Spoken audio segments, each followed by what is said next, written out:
Утро доброе, друзья. Ну вот, хочу провести эксперимент. Реально ли заработать 15-12 тысяч в день примитивным инструментом из примитивного материала. Вот напилил уже сосновые речки. Сделал. Еще одна ножовка. Ну, понадобится шуруповерт, наверное. Можно и отверткой, конечно, крутить. Клей. В общем-то, саморезики. В общем-то, все. Сейчас попробуем, посмотрим. Если так будет выходить, то вполне можно или на Авито, или на Озон выставлять. В денег можно, я думаю, штук 15-20 точно налепить. Сейчас увидите все. Поехали, начинаем. Кладем речку и вперед. Начали.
Ну вот, ребята, думаю, поняли, что это такое, да?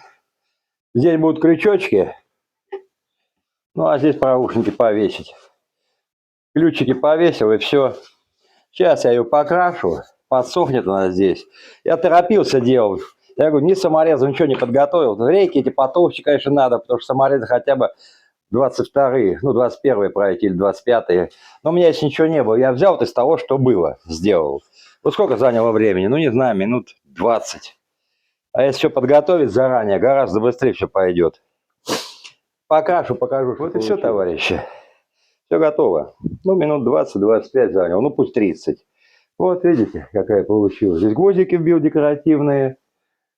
Так, у меня были для красоты, когда снизу не стал. Все. Вот такая полочка. Я думаю, рублей 700-800 она стоит. И все это из обрезков. Вообще, вот просто обрезки.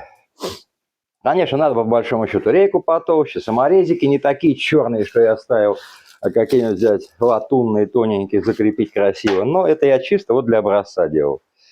Посмотреть, что получится. И вроде ничего. Крючки поставить можно черненькие, можно медные.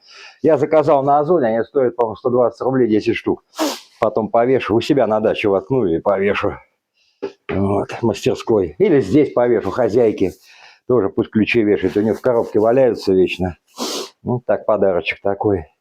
Ну, все, всем добра. Да, сейчас привожу там фотографию. В конце я делал под заказ из термоясенной ключницы. Две у меня купили, но я делал одну себе я делал, третью. Привожу фотографию, посмотрите. Как вам, напишите ваше мнение. Ну, всем добра, всем здоровья.